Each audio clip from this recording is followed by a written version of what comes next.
Movie की शुरुआत में मारिया नाम के एक लड़की को दिखाते हैं जो इस मूवी की हीरोइन है। वो अपने पापा का अंतिम संस्कार पूरा कर रही होती है। उसके पापा एक कर्नल थे। मारिया के साथ उसकी केयरटेकर भी होती है जो बचपन से उसकी देखभाल कर रही होती है। मारिया के पापा पर भारी कर्ज का बोझ था और उसे चुकाने के लिए उन्होंने अपनी सारी जायदाद बेच दी थी। अब मारिया के पास जायदाद के नाम पर सिर्फ एक किताब होती है जो उसके पापा उसके लिए छोड़ गए थे। उस किताब का नाम है the ancient chronicles of Moonacre valley. Cut करके दिखाते हैं कि रात को मारिया अपने पापा के बारे में सोच रही होती है, तब वो उस किताब को पढ़ने लगती है। उस किताब में 100 साल पहले की एक राजकुमारी की कहानी होती है। कट करके दिखाते हैं कि उस कहानी की राजकुमारी बहुत ही खूबसूरत थी और उसका चेहरा सितारों की तरह चमकता था। उसका मन बहते पानी की तरह साफ था। इतना ही नहीं, वो बहुत ही हिम्मत वाली थी। इंसान ही नहीं, पशु पक्षी भी उससे बहुत ही प्रेम करते थे। और इतनी प्यारी लड़की को एक दिन चांद मिलने आता है और अपने कुछ मोती उसे दे देता है। वो डिनोयर वंश की प्रिंसेस थी, लेकिन उस दिन के बाद सब उसे मून प्रिंसेस कहकर पुकारने लगते थे। कट करके दिखाते हैं कि कहानी की प्रिंसेस को एक लड़के से प्यार हो जाता है और उन दोनों की शादी होने वाली होती है। प्रिंसेस के पिता उस शादी पर एक काला शेर तोहफे में देते हैं और उसका मंगेतर भी उसे एक व्हाइट यूनिकॉर्न गिफ्ट करता है। ये सब देखकर प्रिंसेस बहुत ही खुश होती है और वहाँ सबके सामने चांद की दी हुई मोतियों की माला निकालती है और उसे दिखाकर कहती है कि इन मोतियों की मदद से मैं पता लगा सकती हूँ कि कौन क्या सोच रहा है। इतना ही नहीं, इसे हाथ में रखकर आप जो भी दिल में सोचोगे, अच्छा या बुरा, वही होगा। इस तरह वो मोतियों के बारे में एक्सप्लेन करती है।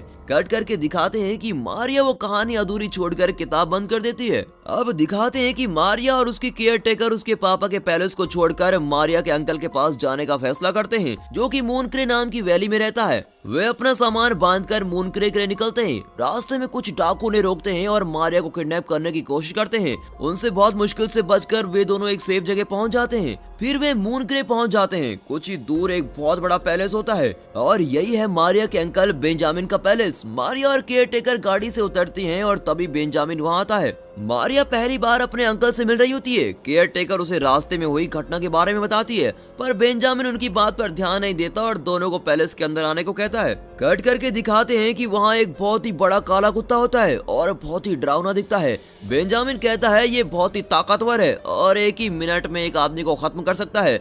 इस तरह कुत्ते का इंट्रोडक्शन करने के बाद वो केयरटेकर को उसका कमरा दिखाता है। फिर वो मारिया को दूसरा कमरा दिखाता है। मारिया को उसका अंकल अच्छा नहीं लगता, पर जब वो कमरे के अंदर जाती है तो देखती है उसका कमरा शानदार पेंटिंग से भरा होता है। इतना ही नहीं, कमरे की सीलिंग बिल्कुल रात के आसमान की तरह होती है और तारों से सजी भी होती है। वहाँ एक छोटा सा फायर प्लेस भी होता है और ये सब देखकर मारिया बहुत ही खुश हो जाती है और वहाँ मजे कर रही होती है। कट करके दिखाते हैं कि अगले दिन मारिया उसी किताब को लेकर बाहर आती है। बेंजामिन उसकी किताब छीन लेता है। फिर मारिया उससे किताब मांगती है और कहती है आप इस तरह क्यों बिहेव कर रहे हैं। बिना जवाब दिए वो किताब ले लेता है और अपनी लाइब्रेरी में रख लेता है और ये देखकर मारिया को अब उस पर गुस्सा आने लगता है। कट करके दिखाते हैं कि सब बैठकर खाना खा रहे होते हैं। तब मारिया कहती है आपने मेरे पापा की किताब मुझसे क्यों छीनी? आपका ऐसा करना मुझे बिल्कुल भी ठीक नहीं लगा। बेंजामिन उसे डांट कर चुप करा देता है।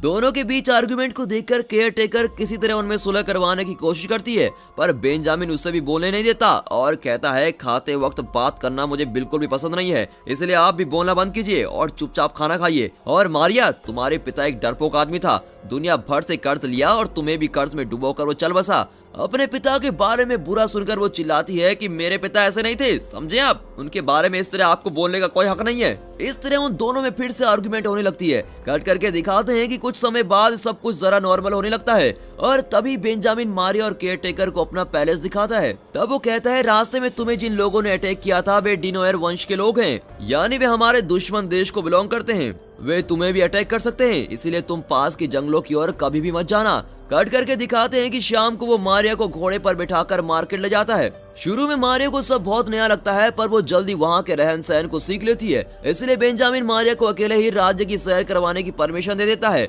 वो शायद भूल गया था कि डिनोयर वालों को मारिया की जान को खतरा है। मारिया सभी जगह घूमकर उस जंगल की तरफ जाती है। तभी उसे किसी की दर्द भरी आवाज सुनाई देती है। पास जाकर वो देखती है कि एक खरगोश पिंजरे में बंद किया होता है और उसे चोट लगी होती है। वो दर्द से तड़प रहा होता है। वो उसे हाथ में उठा लेती है। तभी डिनोयर वंश का एक आदमी उसे अटैक करने की कोशिश करता है। उसका नाम रॉबिन है। तभी अचानक बेंजामिन का वही काला कुत्ता रॉबिन पर झपटता है और उसे देखते ही रॉबिन और उसके आदमी वहाँ से भाग जाते हैं। कट करके दिखाते हैं कि रॉबिन जाकर अपने पिता को इस बारे में बताता है और उसे भी जंगल में ले आता है, पर तब तक मारिया वहाँ से जा चुकी होती है। अब दिखाते हैं कि खरगोश को मारिया अपने कमरे में लेके आती है। फिर वो खिड़की से देखती है कि व्हाइट यूनिकॉर्न पहना हुआ रूप वहाँ भाग रहा होता है। उसके बारे में सोचती हुई वो बिस्तर पे लेट जाती है। तभी सीलिंग पर जो तारे पेंट किए गए थे वो धीरे धीरे हिलने लगते हैं। उसे अब बहुत ही अजीब लगने लगता है। कट करके दिखाते हैं कि वो अगले दिन बेंजामिन को इन घटनाओं के बारे में बता रही होती है, पर उसकी बात को टालकर वहाँ से वो चला जाता है। फिर उसका काला कुत्ता मारिया को किचन की ओर लेके जाता है। रास्ते में एक बड़ा आईना होता है जिसमें उस कुत्ते की बजाय एक बहुत बड़े काले शेर की परछाई दिखा देती है। मारिया किचन में जाती है और पैलेस के शेफ से मिलती है। वो उसे बताती है कि उसके साथ कुछ अजीब घटनाएं हुई हैं। उसकी सारी बातें सुनकर शेफ हैरान होता है और कहता है तुम उस किताब को पूरा पढ़ो, तभी तुम्हें इन घटनाओं की सारी सच्चाई पता चलेगी। फिर मारिया लाइब्रेरी में जाती है और शेफ की मदद से वो किताब ढूंढ निकालती है और फिर वो आगे की कहानी पढ़ना शुरू करती है। कट करके दिखाते हैं कि कहानी में मून प्रिंसेस की शादी का दिन होता है, जब उसे उसके पिता और मंगेतर कई गिफ्ट देते हैं। वो सबको चांद की मोतियों के बारे में बता रही होती है। तब उसका मंगेतर और पिता दोनों उस नेकलेस के लिए लड़ पड़ते हैं और दोनों का ये असली रूप देखकर प्रिंसेस बहुत दुखी होती है और सभी को श्राप देती है कि आज से 5000 पूर्णमासियों के अंदर तुम दोनों के वंशजों को एक पवित्र आत्मा को खोजना होगा। अगर उस आत्मा ने ये नेकलेस चांद को लौटा दिया तो मूनक्रे वैली के लोग सब बच जाएंगे, अगर ऐसा नहीं किया तो ये मूनक्रे वैली हमेशा के लिए अंधेरे में डूब जाएगी। उस दिन से प्रिंसेस के पिता के वंशज और उस मंगेतर के वंशज आपस में लड़ रहे होते हैं और इसी के साथ किताब की ये कहानी भी खत्म होती है। कट करके दिखाते हैं कि मारिया शेफ से कहती है मैंने वो कहानी पढ़ ली है। शेफ कहता है कि एक पवित्र आत्मा ही इस शाप से मूनक्रे को बचा सकती है। तुम्हें कई अजीब चीजें दिखाई पड़ रही हैं। मुझे तो लगता है कि तुम ही अगली मून प्रिंसेस हो और तुम्हें ही वो मोतियों वाला नेकलेस ढूंढना है और उसे चांद को लौटाना है। तुम ही वो पवित्र आत्मा हो जो इन दोनों वंशजों की लड़ाई को रोक सकती हो और मूनक्रे को उस प्रिंसेस के शाप से बचा सकती हो। कट करके दिखाते हैं कि मारिया अपने कमरे में शेफ की बातों के बारे में सोच रही होती है। फिर वो किताब की कहानी में दिए गए समय को लेकर कैलकुलेट करती है कि अगली पूर्णमासी ही आखिरी पूर्णमासी है। उससे पहले उसे वो नेकलेस ढूंढना होगा वरना मूनक्रे वैली का विनाश हो जाएगा। वो सोचने की कोशिश करती है पर घबराहट की वजह से उसे नींद नहीं आती। अब वो फैसला करती है कि मूनक्रे को किसी भी कीमत पर मैं बचा कर रहूंगी। सूरज की पहली किरण के साथ वो पहले से बाहर चली जाती है। कट करके दिखाते हैं कि वो पास में एक एस्टेट की ओर जाती है। उसे लगता है कि वहीं प्रॉब्लम का सलूशन होगा। वो जंगल के रास्ते जा रही होती है, तभी उसे गुफा दिखती है और वो उसके अंदर जाती है। अंदर वो वहाँ एक औरत से मिलती है जो देखने में बिल्कुल उस किताब की मून प्रिंसेस जैसी लगती है। मारिया चौंक जाती है। वो औरत कहती है कि मैं भी तुम्हारी तरह एक मून प्रिंसेस हूँ। उन दोनों पवित्र आत्माओं को एक करने की कोशिश में मेरी पूरी जिंदगी निकल गई, पर मेरी सारी कोशिशें नाकाम रही। उसकी परेशानी देखकर मारिया कहती है बेंजामिन मेरे अंकल हैं, वो जरूर इस मामले में मदद करेंगे। शांत दिखने वाली वो औरत बेंजामिन का नाम सुनते ही चिढ़ जाती है और कहती है उसका नाम भी मत लो मेरे सामने। उसके बाद मारिया को पता चलता है कि डिनोयर फैमिली ने नेकलेस वाला बॉक्स चुराया था और उस बॉक्स की चाबी उसकी फैमिली ने चुराई थी। तभी मारिया को अपनी किताब का बुकमार्क याद आता है और वही बुकमार्क नेकलेस बॉक्स की चाबी भी होती है। वो तुरंत चाबी निकालती है और डिनोयर के राज्य के अंदर जाना चाहती है। वो उस प्रिंसेस से मदद मांगती है और प्रिंसेस भी उसका साथ देने चलती है। कुछ दूर पर वो रुक जाती है और मारिया को डिनोयर का किला दिखाती है और वहाँ से आगे जाने को मना करती है और वहाँ से भाग जाती है। मारिया को उसकी यह हरकत बड़ी अजीब लगती है, पर वो अपने फैसले पर अटल होती है और किले के अंदर चली जाती है। अब दिखाते हैं कि वहाँ के सिपाही उसे डिनोयर के सरदार के पास खींच कर लेके जाते हैं। सरदार को देखते ही मारिया उसे चाबी पकड़ा देती है। उसका ये स्वभाव देखकर सरदार तो बिल्कुल हैरान ही हो जाता है। वो चाबी लेकर उस नेकलेस बॉक्स को खोलता है, पर बॉक्स के अंदर नेकलेस तो क्या लेस भी नहीं होता। डिनोयर खानदान के लोग इस खाली बॉक्स के लिए लड़ मरे। ये सोचकर सरदार को बेंजामिन के खानदान पर और भी गुस्सा आता है और गुस्से में वो मारिया को कारागार में बंद कर देता है। कट करके दिखाते हैं कि बेंजामिन मारिया को हर जगह ढूंढ रहा होता है, पर वो कहीं नहीं मिलती। उसे शक होता है कि दुश्मनों ने उसे कहीं उठा तो नहीं लिया। अब कट करके दिखाते हैं कि मारिया गार्ड को किसी तरह चकमा देकर वहाँ से बच निकलती है, पर सरदार का बेटा रॉबिन उसे देख लेता है और उसे चेज करता है। पर मारिया बहुत ही हिम्मत वाली लड़की होती है और वो तेज भागकर जंगल की ओर चलने लगती है। वहाँ बेंजामिन का काला कुत्ता उसे देख लेता है और उसे सुरक्षित घर पहुँचा देता है। कट करके दिखाते हैं कि मारिया को देखते ही बेंजामिन चिल्लाने लगता है, आज से तुम इस पैलेस के बाहर कदम भी नहीं रखोगी, समझी? अगर बाहर जाने की कोशिश की तो मैं तुम्हारे हाथ पैर तोड़ दूंगा। उसकी डांट सुनकर मारिया घबरा जाती है और चुपचाप अंदर चली जाती है। कुछ देर बाद बेंजामिन को अपनी गलती का एहसास हो जाता है और वो सच्चे दिल से मारिया से माफी भी मांगने लगता है। कट करके दिखाते हैं कि अगली सुबह वो गुफा वाली मून प्रिंसेस मारिया के कमरे में होती है।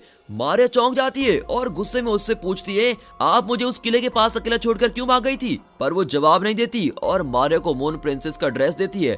फिर वो किसी तरह मारिया को मना लेती है। उस वक्त बेंजामिन पैलेस में नहीं होता, प्रिंसेस पियानो बजा रही होती है और उसी वक्त वहाँ के आईने में उसके जीवन की सारी घटनाएं विजुअल में दिखने लगती है। मारिया भी विजुअल देख रही होती है। उसे पता चलता है कि ये प्रिंसेस बेंजामिन की प्रेमिका है। अब दिखाते हैं कि दोनों के एंगेजमेंट के बाद बेंजामिन को पता चलता है कि ये मून प्रिंसेस डिनोयर खानदान की लड़की है और इतना ही नहीं, वो डिनोयर के सरदार की बेटी है।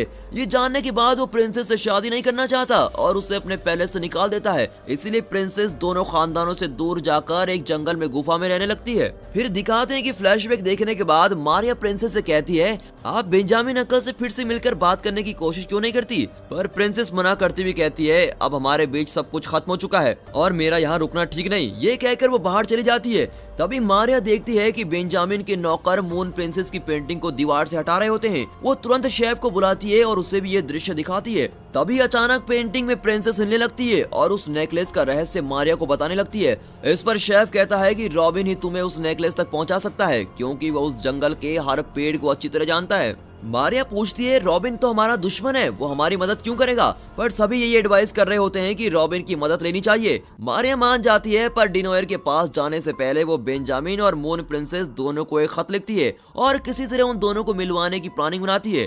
बहुत साल बाद दोनों मिल रहे होते हैं और वे बहुत ही एक्साइटेड होते हैं। फिर उन्हें पता चलता है कि उन्होंने एक दूसरे को खत लिखा ही नहीं, लवर्स को मिलवाने के लिए मारिया ने ये सारा ड्रामा किया होता है। अब उन दोनों में फिर से झगड़ा शुरू हो जाता है। बेंजामिन को पता चलता है कि मारिया फिर से गायब है और वो अपने आदमियों को लेकर उसे ढूंढने निकलता है। कट करके दिखाते हैं कि वे जंगल में उसे ढूंढ रहे होते हैं। मून प्रिंसेस भी उसके साथ होती है। अब दिखाते हैं कि रॉबिन का पिता ईगल की मदद से मारिया को ट्रैक कर रहा होता है। देखा आपने उस जमाने का जीपीएस। अब वो मारिया को खत्म करने के लिए अपने आदमियों के साथ निकलता है। कट करके दिखाते हैं कि मारिया अपने खरगोश की मदद से रॉबिन को डाइवर्ट करती है और उसे किसी तरह फंदे में फंसा लेती है। रॉबिन उससे विनती करता है कि प्लीज मुझे छोड़ दो। मारिया कहती है, अगर नेकलेस ढूंढने में मेरी मदद करोगे तो मैं तुम्हें छोड़ दूंगी। रॉबिन अब मान जाता है। अब दिखाते हैं कि बेंजामिन और मून प्रिंसेस जंगल में भी अपना झगड़ा कंटिन्यू कर रहे होते हैं। कट करके दिखाते हैं कि मारिया और रॉबिन उस नेकलेस को ढूंढने लगते हैं। तभी डिनोइड्स का एक आदमी रॉबिन को किसी तरह मारिया से अलग कर देता है। अब मारिया अकेली उस नेकलेस को ढूंढने लगती है। तभी मून प्रिंसेस का व्हाइट यूनिकॉर्न मारिया को उस पेड़ तक ले जाता है जहां वो नेकलेस रखा होता है और एन वक्त पर डिनोइड सरदार भी वहां पहुंच जाता है और मारिया को पकड़ने ही वाला होता है। तभी बेंजामिन का कुत्ता उसे अटैक करने की कोशिश करता है, पर इतने में सरदार उस कुत्ते को मार गिराता है। रॉबिन को मारिया की आवाज सुनाई देती है और वो तुरंत वहां पहुंचकर मारिया को अपने पिता से बचाता है। फिर वो मारिया को लेकर दूसरी ओर भागता है और सब उन्हें चेस कर रहे होते हैं। उनसे बचने के लिए वे दोनों एक बड़े पेड़ के अंदर चले जाते हैं जहां एक गुफा होती है और गुफा के अंदर मारिया की नजर उस नेकलेस पर पड़ती है। इतने में डिनोयर के आदमी भी वहां पहुंच जाते हैं। अब मारिया और रॉबिन व्हाइट यूनिकॉर्न के पीछे भागते हुए एक सीक्रेट टनल से बाहर निकलते हैं। वहां एक समुद्र होता है। अब वहां डिनोयर खानदान के सरदार बेंजामिन और दोनों के आदमी जमा होते हैं। उस रात पूर्णमासी भी होती है। पहली मून प्रिंसेस के शाप के अनुसार अगर एक पवित्र आत्मा ने आज के दिन वो नेकलेस चांद को नहीं लौटाया तो मून के अंधेरे में डूब जाएगा और अब धीरे धीरे अंधेरा छाने लगता है। तभी सरदार मारिया से नेकलेस चुराने की कोशिश करता है, पर प्रिंसेस अपने पिता को रोकती है और समझाती है कि वो बहुत बड़ी गलती कर रहा है। मारिया भी अपने अंकल से कहती है कि आप दोनों इस लड़ाई को खत्म कीजिए और इस नेकलेस को समुद्र में डालने की परमिशन दीजिए, पर कोई उनकी बात मानने को तैयार नहीं होता। इसीलिए वो खुद ही नेकलेस समुद्र में फेंक देती है, पर समुद्र उसे स्वीकार नहीं करता और नेकलेस मारिया को लौटा देता है। फिर वो नेकलेस के मोतियों को अलग करती है और सारे मोती उसकी ड्रेस पर चिपक जाते हैं। अब मारिया सोचती है मुझे किसी तरह इन मोतियों को समुद्र को सौंपना ही पड़ेगा और खुद ही समुद्र में कूद जाती है। कट करके दिखाते हैं कि वो समुद्र की गहराइयों में पहुंचकर बेहोश हो जाती है। अब दिखाते हैं कि बाहर एक बहुत बड़ी लहर उठती है और उस लहर के बीच एक व्हाइट यूनिकॉर्न निकलता है जिसकी पीठ पर सवार होकर मारिया बाहर निकलती है। उसी वक्त बेंजामिन का कुत्ता भी शाप से मुक्त होकर एक काला शेर बन जाता है। फिर बेंजामिन और गुफा वाली मून प्रिंसेस में सुलह हो जाती है। अब इन दोनों खानदानों के बीच की दुश्मनी भी खत्म हो जाती है। मून क्रे वैली पूरी तरह से शाप मुक्त हो जाती है और चारों तरफ रोशनी फैल जाती है। मारिया और रॉबिन का प्रेम भी शुरू हो जाता है और इसी के साथ ये मूवी यहाँ पर खत्म होती है। ये मूवी आपको जरूर पसंद आई होगी और दोस्तों इस वीडियो को एक लाइक और चैनल को सब्सक्राइब जरूर कीजिए और हाँ साथ ही अपने फ्रेंड सर्कल में इस वीडियो को जरूर शेयर कीजिए। And finally thanks for watching.